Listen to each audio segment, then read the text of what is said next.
अगर आपको ग्लूटेन की एलर्जी है या आपकी ब्लड शुगर हाई है तो आज जो हमने रोटी बनाई है वो आपके लिए परफेक्ट रहेगी। आज हम बनाएंगे लो कार्ब रोटी, जिसे हम आलमंड फ्लावर के साथ बनाएंगे। ये देखिए ऐसे पैकेट्स में मिलता है, आप इसे ऑनलाइन भी मंगवा सकते हैं। इसमें से मैंने 1 कप ये आलमंड फ्लावर लिया है, इसे एक बोल में डालेंगे। साथ में ही 2 टेबलस्पून इसबगोल डालेंगे, 2 चुटकी नमक या स्वाद अनुसार।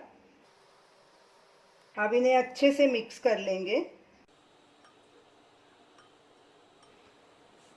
आटे को गूंथने के लिए मैंने 1/4 गर्म पानी लिया है, 1/4 कप। अब इसमें थोड़ा थोड़ा पानी डालेंगे और इसे हल्के हाथों से ऐसे गूंथते जाएंगे। इसे ज़्यादा दबा के नहीं गूंथना, हल्का हल्का ही ऐसे इसे गूंथना है। डो मैंने बना लिया है, इसमें पानी 1/4 से भी थोड़ा कम लगा है। तो अब इसे ढक के 5 मिनट के लिए रेस्ट देंगे। डो को रखे 5 मिनट हो चुके हैं। अब इसमें ये 1/2 टीस्पून कोकोनट ऑयल डालेंगे, आप इसमें कोई भी ऑयल डाल सकते हैं।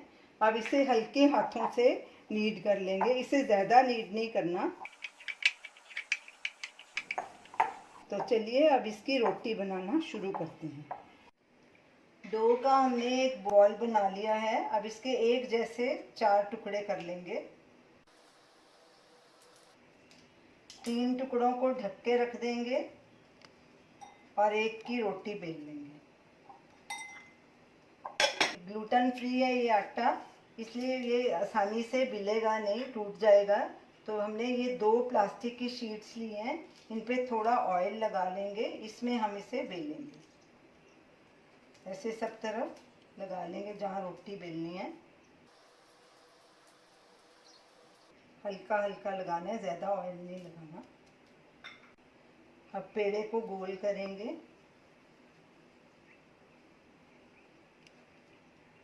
और ऐसे फ्लैट करेंगे और दूसरी शीट ऐसे ऊपर रखेंगे और इसे बेल लेंगे। हल्के हाथों से इसे बेलना है।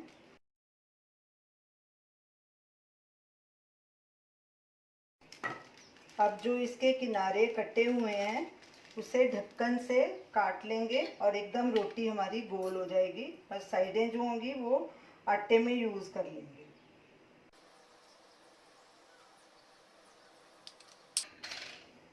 ये किनारे इसके टूटे हुए निकाल लेंगे। ये देखिए हमारी बिल्कुल गोल रोटी हो गई।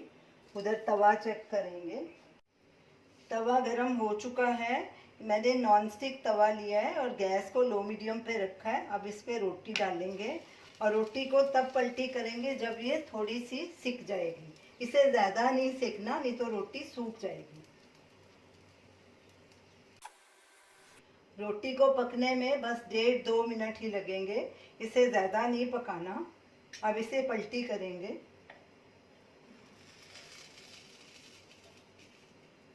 ये देखिए आराम से पलटी हो जाती है। दूसरी साइड को भी हम इतना ही पकाएंगे। टिश्यू पेपर के साथ हल्के हाथों से इसे ऐसे दबा दबा के सेक लेंगे। रोटी दोनों तरफ से अच्छे से सिक गई है। अब इसे एक प्लेट में रखेंगे और इसी तरह बाकी रोटियां भी बना लेंगे। हमारी सारी रोटियां तैयार हैं। ये 5वीं रोटी जो हमने कटिंग करके आटा निकाला था ना, उससे एक रोटी हमारी और बन गई। तो ये हमारी ग्लूटेन फ्री लो कार्ब रोटी, आलमंड रोटी तैयार है। आपने इस रोटी को ज़्यादा ब्राउन नहीं करना। देखिए जैसे हमने इसे हल्का हल्का सेका है, अगर ज़्यादा ब्राउन करेंगे तो आपकी रोटी सूख जाएगी। ऐसे ये एकदम सॉफ्ट है रोटी। आप इसे किसी भी सब्ज़ी या दाल के साथ खा सकते हैं, ये बहुत टेस्टी लगेगी। आप इसे ज़रूर ट्राई कीजिए। Thanks for watching.